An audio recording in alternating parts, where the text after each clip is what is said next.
sent to you, if you remember, as I'm sure you do, that during the SONA, I gave instructions for all our different agencies, led of course by DPWH, to give us all of the information on specifically flood control projects that were started, were finished, were in progress from the beginning of my term, which was in mid-2022 until now.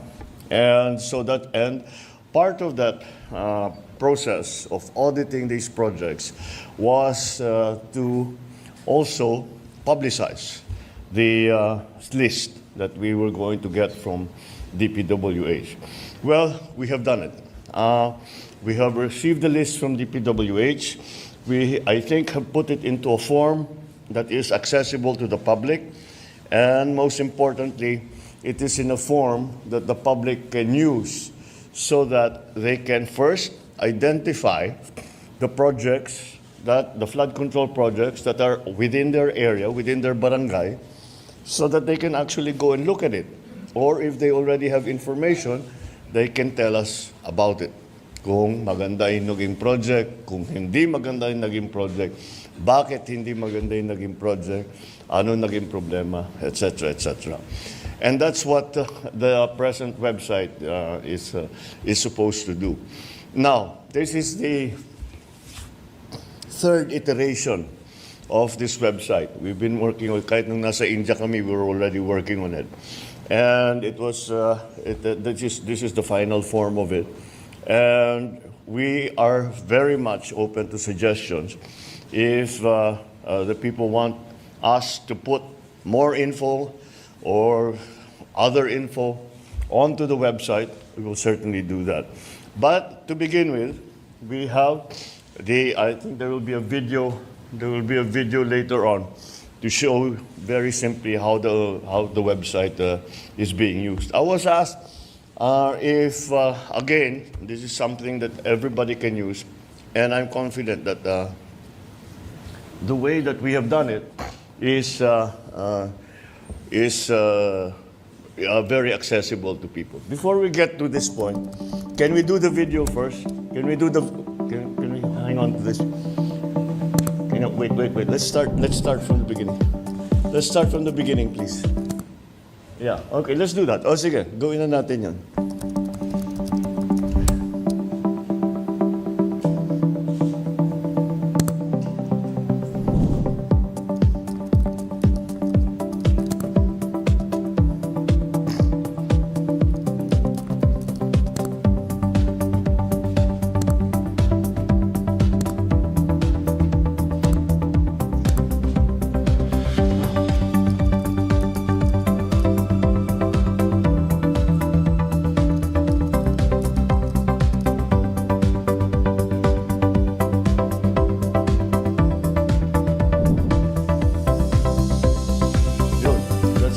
Feature that we just added na pwede mong hanapin sa mapa. And then, beyond that, this is the street map. Pero maraming overlay yan. May overlay pa yan na satellite picture.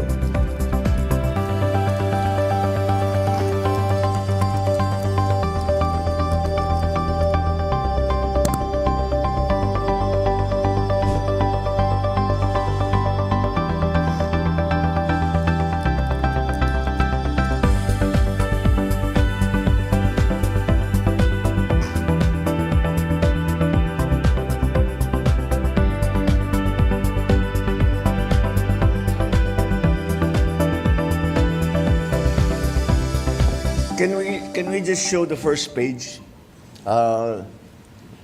Yung list of projects and then yung search.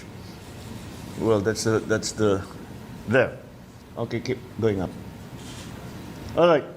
Doon sa pinakita, linalagay yung location, yung date, kung ano yung project.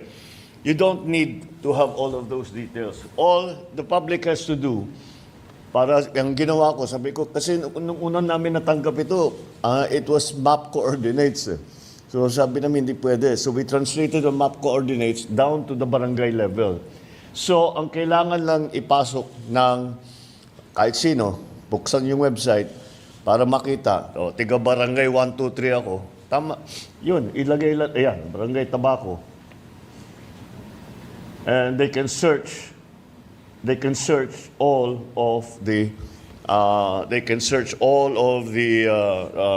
projects that are in their area. So kung alam na nila, pwede na sila magsabi maganda naman. Pwede sila magsabi hindi maganda ang naging project. And so those are we just try to keep it as simple as possible so that people can just put yan lang naman basta barangay lang, tama na yun.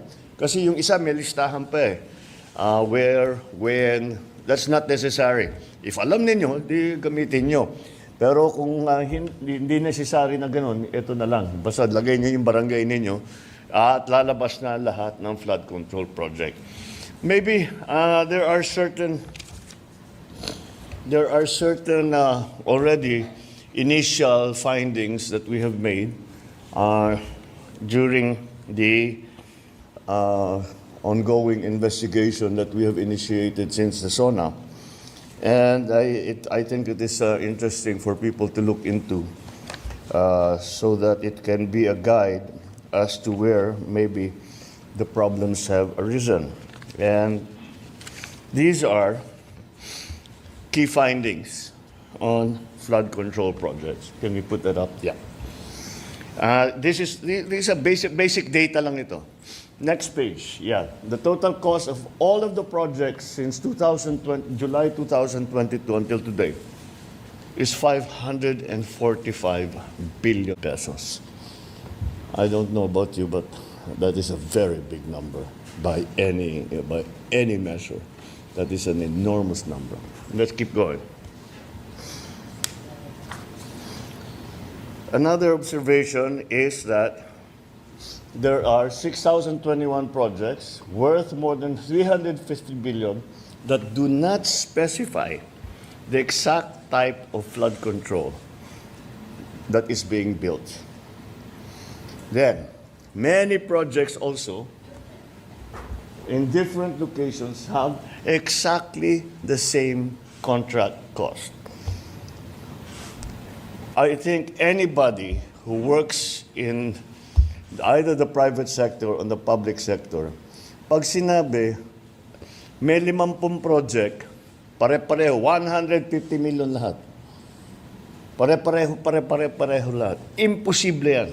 It is impossible for one barangay, even if they are the next barangay, to have the exact same project to the exact same amount with the exact same contractor. Imposible yan. And that is why that is a significant finding already that we have made. Now, can you keep going, please? What's in there? So, we looked at the regions kung saan ang pinakamarami. And this is what came out.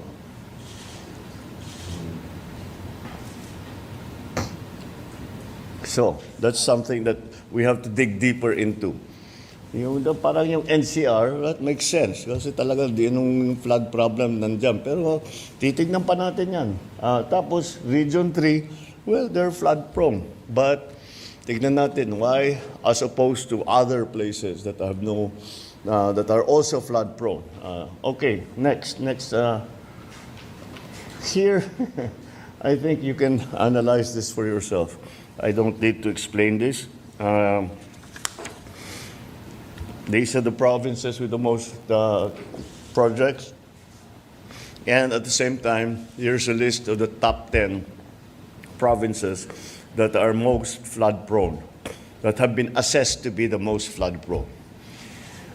I think you will notice they don't necessarily match. This side and that side don't necessarily match. Now, I'm sure there are explanations for that. We will have to study it further. But you would intuitively say that projects, the areas rather, the provinces, or regions, whatever you want to do, whatever pinaka-flood prone, yun dapat ang pinakamaraming project. Pero parang hindi tumutugma. Kaya yan, kailangan natin pag-aralan na mabuti kung bakit nagkaganyan. And, well, this is just another piece of information. Out of 170 pumping stations, that's the next one, yeah. Pumping stations, 157 were in Metro Manila. This really, more than anything, manifests how the pumping stations have become ineffective because of the garbage collection problem. So that's indicative of that. Kaya namin linagay yan dyan. Kaya dahil para malaman ng tao, gawa tayo ng gawa nitong pumping station. Pag yung basura naman ay natapon, nabara yung bomba, nabara yung estero, nabara lahat, kagaya yung pinuntahan natin nung bag na last week. Wala ring silbi yung pumping station. And that's just to bring home the message that we really have to do something about the garbage problem. There are, let's see, yeah, this is all over, there are 2,409 contracting entities, which is understandable. Kasi sa local, ganyan talaga yan. May AA, AAA, yun lang ang pwede niyong gamitin. And pag yung maliliit na project, the local can do it already. So that's not, just to show paano yung nagkahatian. However, this is another disturbing assessment statistic. 20% of the entire 545 billion budget napunta lang sa 15 na kontraktor. Sa 15 na kontraktor na yan, 5 sa kanila ay may kontrata sa buong Pilipinas. Keep going. Yeah, with the flood. Ito na yung listahan. And this is what I was talking about. 5 of these 15 contracts have projects in almost all regions nationwide. Ang justification sa pagpili ng kontratista ay para sasabihin, pagbigyan naman natin yung local. Di ba? Para naman yung mga maliliit na kontraktor, may trabaho naman sila. At mas mabilis kasi kung local. Kausap mo yung tao Again, my experience as governor is that as much as possible, we try to do it by local. Kasi pwede namin, may madali, sabi, bilisan nyo na, bakit wala pa, pwede mong anihin. You have some influence over the thing. But that for me was the one that stood out very much. 5 of these contractors had projects in almost the entire country. So those are the ones that immediately pop out na sa aking palagay ay kailangan natin tignan. So anyway, this is the initial. We are rolling out the website today. We have provided you with some of the initial information that we have had. They are not assessments. We are not accusing anyone of anything yet. However, it gives us an idea of how this has been conducted. So I hope people will take advantage of this, and as I said, there is always a way for them to give their comments. Magsumbong sila kung yan ang gusto nilang gawin. Maaari naman, sasabihin nila, hindi, walang problema dito. Yun ang pinakamagandang balita na matatanggap namin. So I encourage everyone to look into this and say your piece. Kasi parang sinasabi ng mga iba, nakikita naman namin, hindi maganda, pero wala naman kami mapuntahan, wala naman kami malapitan. Ngayon meron na. Ngayon meron na kayo malalapitan. Ito, ang lalapitan na ngayon ninyo, ako mismo. Dahil akong titingin dito araw-araw sa website natin at babasahin ko ang mga report na ibibigay ng taong bayan. So this is the first step. We are going to keep going. This is something that is, I think, absolutely necessary. We have to clean our ranks. This is it might be a little painful. Baka masangkot dyan, yung mga tao na malapit sa atin.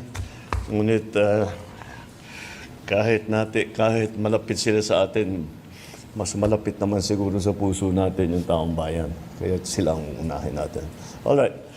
I think that's just a preliminary briefing, and thank you, and I'll take some questions. Thank you very much, Mr. President. Mr. President, the first question will come from Alvin Baltasar, Radio Pilipinas. Mr. President, magandang umaga po. Hi, sir. Good morning po.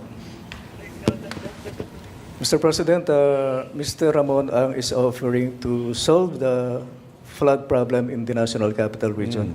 What is your take on this? Thank you.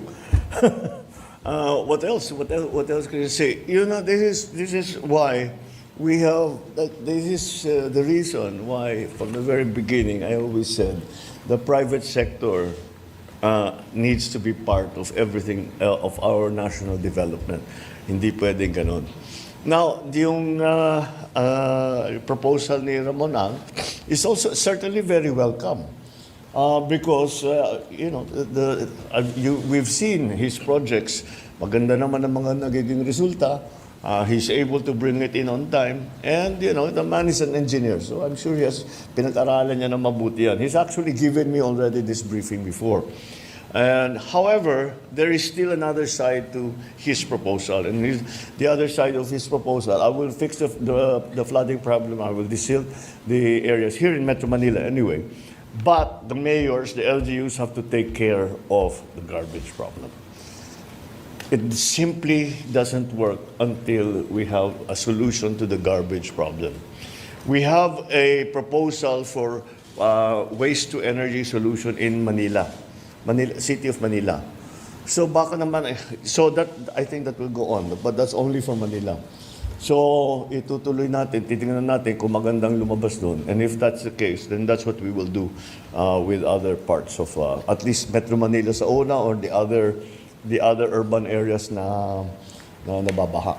So again, anybody who wants to help, it's a welcome offer.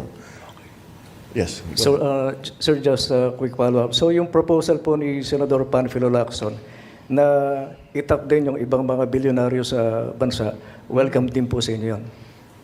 Siyempre, you know, you you don't look a gift horse in the mouth.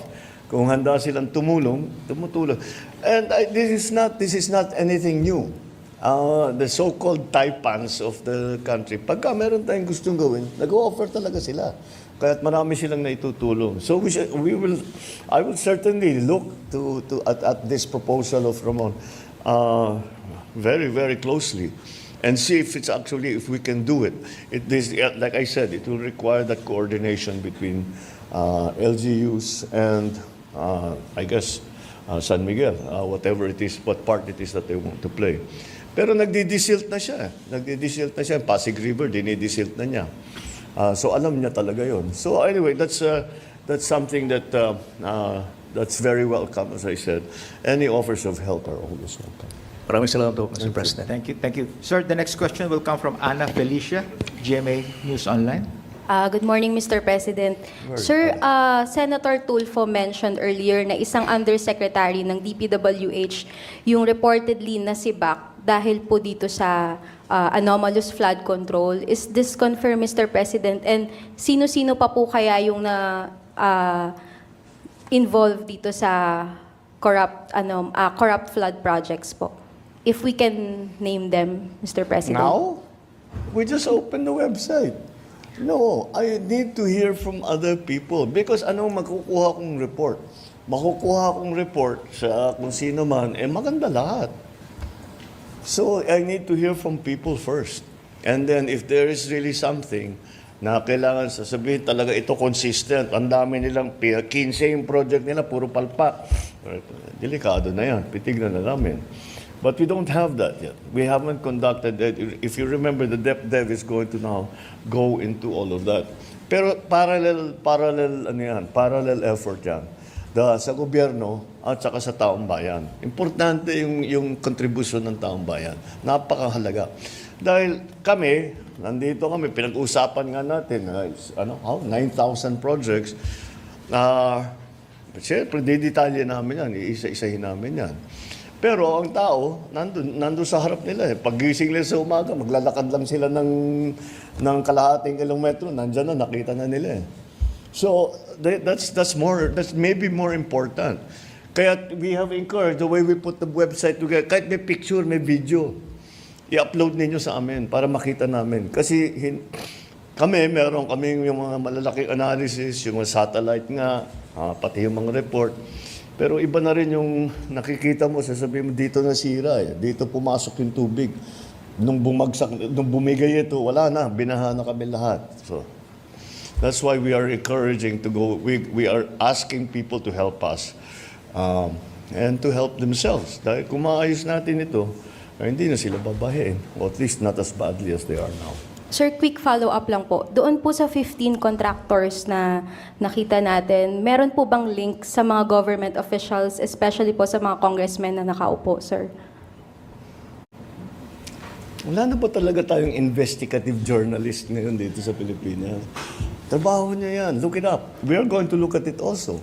But it will be premature for me to name names, etc. until we really know what's going on. But, go out there. Tignan ninyo. Talk to the people. We need to hear from everyone. And that's I think something that we can all play a part in.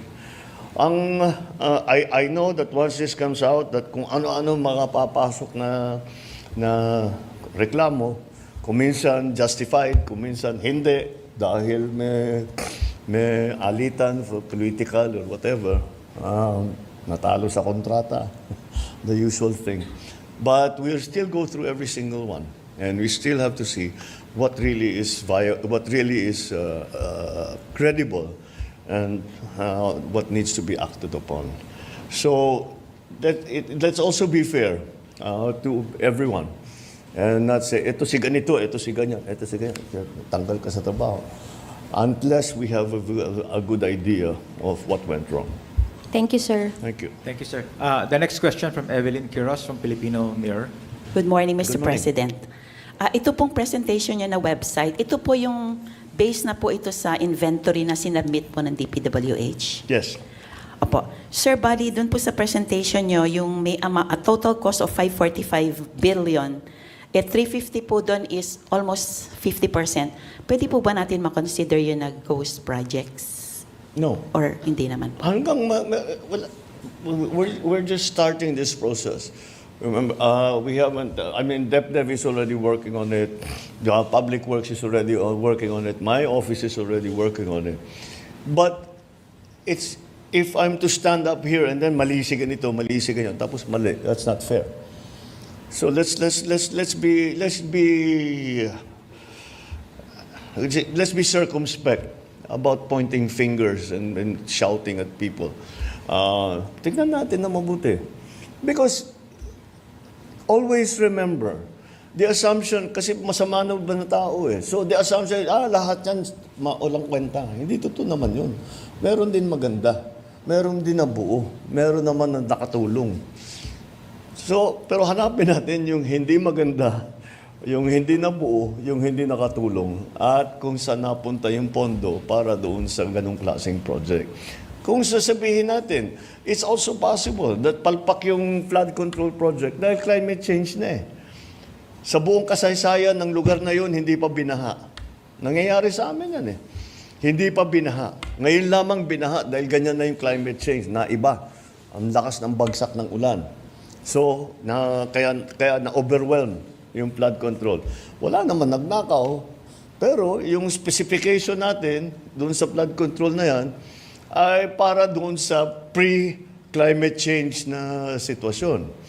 So we have to be careful about this. Of course, we want to get to the bottom. Of course, we want the people who have taken advantage of the system to pay and to be answerable to the shortcomings that has been demonstrated. And if there is evidence of corruption, then of embezzlement, of any kind of wrongdoing, that's when we will move. But again, we cannot do all of this without the help of the ordinary citizen. We need the citizen to play their part, their civic duty, to report to the government what they see as being wrong. So let's be, as I say, circumspect and maayos yung ating pasok dito. Hindi yung bara-bara na, bahala na. You know what the expression in English is throwing the baby out together with the bathwater. Di ba? You choose. You Sir, make sure that you're on good ground. Mr. President, follow-up lang po. Doon po sa SONA, bali, yung Regional Project Monitoring Committee po, ay naatasan nyo na yung parang ma-identify yung failures, tapos yung mga hindi natapos, at saka yung alleged ghost projects. Pwede po bang malaman ngayon sa inyo kung sino po yung talaga yung ahensya na mag-iimbestiga nito, yung pangkalahatan? Thank you po. It will be DepDev. The regional, they will look at all of this. That's why what the DepDev, for example, can do. For those who are not up to, DepDev is what NEDA used to be. We just renamed it, so it's now called the Department of Development. So anyway, ang gagawin naman ng DepDev, titignan yung papel and see what happened, where it went. Tapos yung mga really very, very problematic areas, siguro papupuntahan nila. But how many areas can they go to? We were talking about 9,000 projects. Hindi nila mapupuntahan lahat. Kaya para sa akin, napakahalaga ang kontribusyon at ang mga komento, ang mga reklamo, ang mga video, mga picture na ipapadala sa atin ng taong bayan. This will not work. This whole process will not work unless people are involved. It is not going to be enough if only government is involved, if only DepDev is involved, if only Public Works is involved, if only the Office of the President is involved. We need everyone involved because, I don't know, 80 million, 90 million pairs of eyes are better than all the eyes in entirety of government. So, again, let me stress that it is exceedingly important that people get involved. So, lahat ng hinain ninyo, masama loob ninyo, yung nagre-reklamo kayo, frustrated kayo dahil nakikita ninyo, wala naman kayong malapitan. Ito na yung chance ninyo. Ito na yung chance ninyo. Meron na tayong website. Ang isusulat ninyo doon sa report, yung tinatawag yung sa na report, ang isusulat ninyo doon sa report, ako mismo ang babasa. Yan ang asahan ninyo. Babasahin ko bawat isa. Thank you, Mr. President. The last question, Mr. President, will come from Maris Umali, GMA 7. Good morning, Mr. President. Good morning. Pardon me if I may have to divert a bit from the issue this morning because this is a breaking story, Mr. President. Two BFAR vessels in Bajo de Masinloc were just water cannoned today. Yeah. And there's a heavy flotilla of Chinese vessels, more than our vessels from the PCG and BFAR. They have around 30 vessels and we have 10, so we are outnumbered, obviously. What immediate actions will the administration take specifically for this particular incident, and how will you respond, sir, to China's complaint regarding your recent statement in India, in your state visit to India? Let's take the second part of your question first. I don't know what they're talking about. Playing with fire? I was just stating facts. We do not want to go to war. But I think if there is a war over Taiwan, we will be drawn. Hihilain tayo sa aya't gusto natin. Kicking and screaming. We will be drawn and dragged into that mess. Whatever you do, come on, wag na tayong hope. I love this saying, hope is not a plan. I hope it doesn't happen. I hope it doesn't. But if it does, we have to plan for it already. And that's what I was talking about. How do we get our people out? How do we protect kung magkagulo, gera na nga dito, malapit na sa atin, anong gagawin natin? Okay lang, normal lang yan, pababayaan na lang natin. Kung sino pasok labas dito sa atin. Hindi naman pwede yun. So we'll have to do something. So inevitably, despite our fervent wish to avoid any confrontation with anybody anywhere, war over Taiwan will drag the Philippines kicking and screaming into the conflict. That is what I was trying to say. That's what I don't understand. And I think because of the narrative coming out about playing with fire and being provocative and all of that, kaya nagka-increase ng activity doon sa West Philippine Sea. But what special instructions I have? We don't have any special instructions. Sanay na tayo rito. You know, it is not a one thing na there's no silver bullet na pag pinaputok mo, solve lahat ang problema mo. What will happen here is we will continue to be present. We will continue to defend our territory. We will continue to exercise our sovereign rights. And despite any opposition from anyone, we will continue to do that, as we have done in the past 3 years. Now, we do not intensify our operations, we just respond. Hindi naman tayo aggressive eh. Ano lang tayo, dumidepensa lang tayo. So that's the situation there. Unfortunately, we are, I think, for propaganda purposes, misinterpreted. But the Philippines is not. We are constant in our defense of the territory, of the state, of the population of the Republic of the Philippines. Ganun lang ang trabaho namin. Ganun lang ang aming gagawin. Wala tayong interes na pasukin kahit sino, na puntahan na kahit sino, sugurin kahit sino. Wala tayong ka-interes dyan. Sunsana nga yung ginagastos natin for defense and security, hindi na kailangan. Kung saan-saan natin magagamit yan. We can use it for agri, for housing. We can use it for job creation. We can use it. But we have to do this because we are under threat. We are forced to do this. We do not want to do this. We are forced to do this. We do not want any kind of confrontation with anyone. We want to build a better, stronger, freer, safer Philippines. That's what we are working for. This kind of confrontation does not build a stronger, better Philippines. All it does is continue to defend our country. So Sir, that's I'm a little bit perplexed why it would be characterized as such, as playing with fire. Sir, so right now, our vessels there in Bajo de Masinloc will not be instructed to back out. We will just continue to stay there We at have this never point. instructed any of our vessels All to right. back out. Thank you, sir. Never. But we have to always, when we do not back out because natakot tayo, umatras tayo. Alam mo, I don't know about other places, pero dito sa gobyernong ito, hindi tayo umaatras sa laban. We are brave. Filipinos are brave. But we do not. Sinong Pinoy na gusto magkagera? Sino? Kahit maganap ka para sa akin, kahit isa. Kahit yung sundalo, kahit yung Coast Guard, ayaw nila ng gulo.